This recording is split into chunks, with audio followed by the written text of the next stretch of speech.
अस्सलाम वालेकुम people, welcome to defence outpost. तो इस टाइम के ऊपर एक बहुत बड़ी अपडेट आ रही है पाकिस्तान मिलिट्री को लेकर, जिसमें आर्मी, एयरफोर्स, नेवी तीनों ब्रांचेस शामिल हैं, क्योंकि ये तीनों ब्रांचेस जो हैं वो एक बहुत बड़े नंबर में जो कामिकाजी ड्रोन्स हैं उनको ऑपरेट करती हैं या करेंगी फ्यूचर में। तो ये जो बड़ी अपडेट है वो हमारी तीनों ब्रांचेस के साथ इस टाइम के ऊपर रेलिवेंट है। अपडेट यहाँ पर क्या है, तो यूक्रेन की मिलिट्री की तरफ से पाकिस्तान मिलिट्री को ड्रोन वॉरफेयर की जो ट्रेनिंग है वो इस टाइम के ऊपर दी जा रही है, यानी कि ड्रोन वॉरफेयर और ड्रोन फोर्स से रिलेटेड जो टेक्निकल कोऑपरेशन है वो इस टाइम के ऊपर एक्टिवली पाकिस्तान और यूक्रेन के दरमियान हो रही है। कुछ यहाँ पर रिपोर्ट्स ये इंडिकेट करती हैं कि पाकिस्तान मिलिट्री की तरफ से अपने जो कुछ ऑफिशियल्स हैं उनको यूक्रेन भेजा गया है, और साथ ही साथ इस टाइम के ऊपर रिपोर्ट्स ये भी हैं कि यूक्रेन की एक हाई लेवल टेक्निकल टीम जो कि ड्रोन वॉरफेयर में एक्सपर्ट मानी जाती है वो इस टाइम के ऊपर पाकिस्तान में मौजूद है। और पाकिस्तान में रिसेंटली जो एक बहुत बड़े स्केल के ऊपर ड्रोन फोर्स एस्टैब्लिश की जा रही है, उस फोर्स को यहाँ पर एस्टैब्लिश करने में यूक्रेन की जो मिलिट्री है वो पाकिस्तान मिलिट्री को हेल्प आउट कर रही है। तो अब आप सब लोगों को पता है कि जब से यूक्रेन और रशिया की वॉर स्टार्ट हुई है, इसमें कुछ लोग जो हैं वो यूक्रेन का स्टांस सपोर्ट करते हैं एज अ सॉवरेन नेशन, और कुछ लोग यहाँ पर नेटो की इन्वॉल्वमेंट की वजह से रशिया को सपोर्ट करते हैं। पाकिस्तान की जहां तक बात है तो ऑफिशियली तो हमारा जो स्टांस है यहाँ पर न्यूट्रल है। हम यूक्रेन के साथ भी कॉपरेशन में है, रशिया के साथ भी कॉपरेशन में है, और इवन पाकिस्तान की जो इंटरनल पॉपुलेशन है वो ज्यादातर रशिया के फेवर में है। लेकिन ऑन ग्राउंड अगर सिचुएशन देखेंगे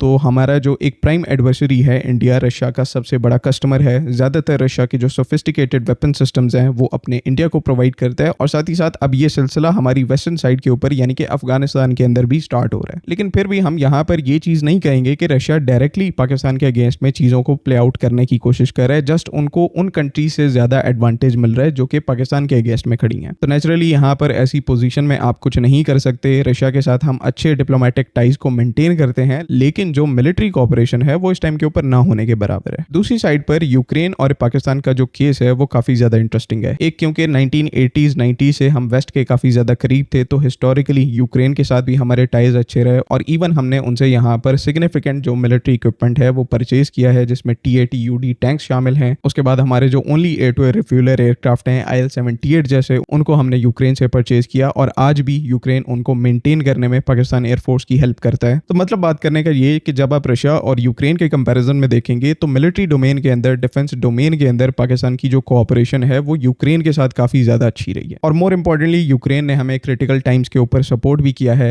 JF-17 के जो इंजन है RD-93, उनके लिए जो MRO फैसिलिटी है उसको एस्टैब्लिश करने में हमें यूक्रेन ने काफी ज्यादा सपोर्ट किया था। सब्सिक्वेंटली पाकिस्तान भी एट अ टाइम ये फेवर जो है वो रिटर्न करता है। जब से यूक्रेन रशिया की वॉर जो है वो स्टार्ट हुई है, यूक्रेन को हम बहुत बड़े नंबर में जो आर्टिलरी शेल्स और बाकी एमिनेशन है वो प्रोवाइड करते रहे। तो वाइस वर्सा डिफेंस डोमेन के अंदर ये रिलेशन जो है वो काफी अच्छा चलता रहा है, और अभी भी काफी अच्छा चल रहा है। दोनों कंट्रीज की तरफ से एट सम पॉइंट एक दूसरे को सपोर्ट किया जाता है, और इसी कोऑपरेशन के अंदर अब जो एक नया माइलस्टोन है वो ड्रोन वॉरफेयर के अंदर इन दोनों कंट्रीज यानी कि यूक्रेन और पाकिस्तान की कोऑपरेशन है। ये जो अभी इस टाइम के ऊपर वॉर चल रही है, इस वॉर के अंदर यूक्रेन की जो परफॉर्मेंस है उसने पूरी दुनिया को सरप्राइज किया है। किसी को लगता ही नहीं था कि यूक्रेन इतने दिन तक सर्वाइव कर पाएगा। ऑब्वियसली कुछ लोग यहाँ पर कहते हैं कि नेटो की सपोर्ट की वजह से ये मुमकिन हो पाया, लेकिन इसमें सिर्फ नेटो की सपोर्ट का कॉन्ट्रीब्यूशन नहीं है, बल्कि यूक्रेन की स्मार्ट टैक्टिक्स ने भी यहाँ पर काफी कॉन्ट्रीब्यूट किया है। और उन स्मार्ट टैक्टिक्स में से इनकी वन ऑफ दी मोस्ट जो इफेक्टिव अप्रोच थी वो ड्रोन वॉरफेयर के कॉन्टेक्स्ट में जो कामिकाजी और दूसरी लॉयटिमिनेशन का यूजेज है उसने यूक्रेन को काफी ज्यादा एडवांटेज दिया है। अभी 4 से 5 दिन पहले रशिया का जो कैपिटल है मॉस्को, उसके अंदर एक बहुत बड़े स्केल के ऊपर यूक्रेन की तरफ से ड्रोन अटैक कंडक्ट किया गया था, जहां पर रशिया की जो ऑयल रिफाइनरीज हैं और बाकी जो क्रिटिकल इंफ्रास्ट्रक्चर है उसको बहुत हैवी किस्म का डैमेज हुआ, और ये सब कुछ यहाँ पर रशिया के जो बेस्ट एयर डिफेंस सिस्टम्स हैं उनकी मौजूदगी में हुआ। इवन मॉस्को में होने वाले इस ड्रोन अटैक को आप साइड पर भी रखते हैं तो यूक्रेन के जिस ड्रोन ऑपरेशन ने पूरी दुनिया को एक दफा शॉक कर दिया था, वो इनकी तरफ से पिछले साल यानी कि 2025 के अंदर कंडक्ट किया गया था, जिसका नाम यहाँ पर फेमसली ऑपरेशन स्पाइडर वेब रखा गया था। इस ऑपरेशन के अंडर यूक्रेन की जो ड्रोन फोर्स है उसकी तरफ से 4300 किलोमीटर दूर यानी कि 4300 किलोमीटर दूर रशिया की जो मेन एयर बेसेस है, जहां पर रशिया के स्ट्रेटेजिक बॉम्बर खड़े हुए थे, उन एयर बेसेस को जाकर टारगेट किया गया। 4300 किलोमीटर के ऊपर एयर बेसेस को टारगेट किया गया, और सिर्फ ड्रोन्स का यूज करते हुए। और यहाँ पर मल्टीपल एयर बेसेस को टारगेट किया, जिसमें से सबसे दूर जो एयरबेस है रशिया की बेलिया एयरबेस, जो कि 4300 किलोमीटर दूर है, उसकी हम यहाँ पर बात करें। वैसे मल्टीपल बेसेस को यहाँ पर टारगेट किया गया, जहां पर रशिया की जो स्ट्रेटेजिक बॉम्बर्स और एवेक्स एयरक्राफ्ट की फ्लीट थी वो मौजूद थी, और तकरीबन जो इसमें लॉस हुआ है रशियन एयरफोर्स को 40 के करीब जो इनके हाई वैल्यू मिलिट्री एयरक्राफ्ट हैं, जिनमें स्ट्रेटेजिक स्ट्रेटेजिक बॉम्बर्स और एवेक्स एयरक्राफ्ट हैं उनको या तो डैमेज या फिर डिस्ट्रॉय किया गया है। जिन एयरक्राफ्ट को यहाँ पर हिट किया गया उनमें Tu-95MS,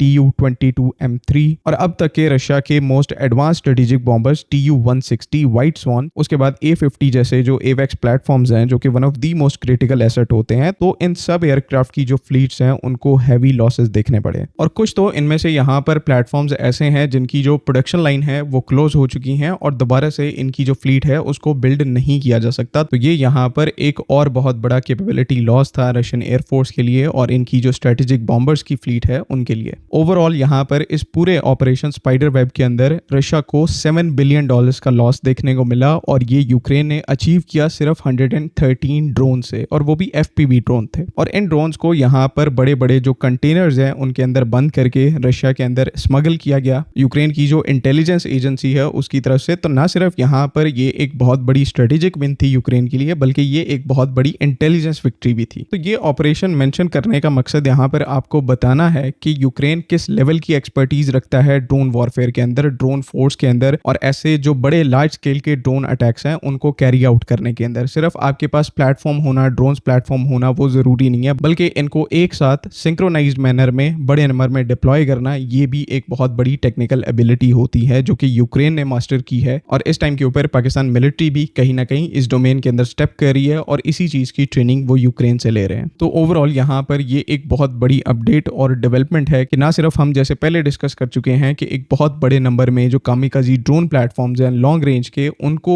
in house in country manufacture करके अपनी मिलिट्री के अंदर शामिल कर रहे हैं बल्कि उन्हीं ड्रोन्स को एनिमी के अगेंस्ट में एक बहुत बड़े नंबर में यूटिलाइज करने की जो टैक्टिक्स, ट्रेनिंग और टेक्निकल कोऑपरेशन है उसको भी अब अक्वायर किया जा रहा है। तो ये यहाँ पर उतना ही इंपॉर्टेंट है जितना किसी भी कंट्री के लिए ड्रोन प्लेटफॉर्म्स को अक्वायर करना है। पाकिस्तान के केस में जो हमारे लॉन्ग रेंज के ड्रोन्स हैं उनके जो स्टॉक्स इस टाइम के ऊपर हम बिल्ड कर रहे हैं तो वो भी एक स्टेप जरूरी है और इससे भी ज्यादा जरूरी कि ड्रोन फोर्स की, ड्रोन वॉरफेयर की ये कॉम्प्लेक्स नो हाउ होना ये भी एस्पेक्ट यहाँ पर उतना ही जरूरी है। और फ्यूचर में यहाँ पर इसमें कोई डाउट नहीं है कि इंडिया जैसी कंट्री के अगेंस्ट में जो कि लैंड मास में बहुत बड़ी है, वहां पर टारगेट्स काफी ज्यादा हैं, ये जो ड्रोन वॉरफेयर की ट्रेनिंग है और आपके डिफरेंट ड्रोन प्लेटफॉर्म्स हैं ये आपको बहुत बड़ा एडवांटेज प्रोवाइड करेंगे। तो अगेन यहाँ पर बहुत अच्छी और पॉजिटिव डेवलपमेंट है एंड आई होप कि तमाम चीजें यहाँ पर क्लियर हैं। आपका ओपिनियन आप कॉमेंट्स में जरूर मेंशन करें। बाकी अगली वीडियो तक के लिए अल्लाह हाफिज़। पाकिस्तान जिंदाबाद।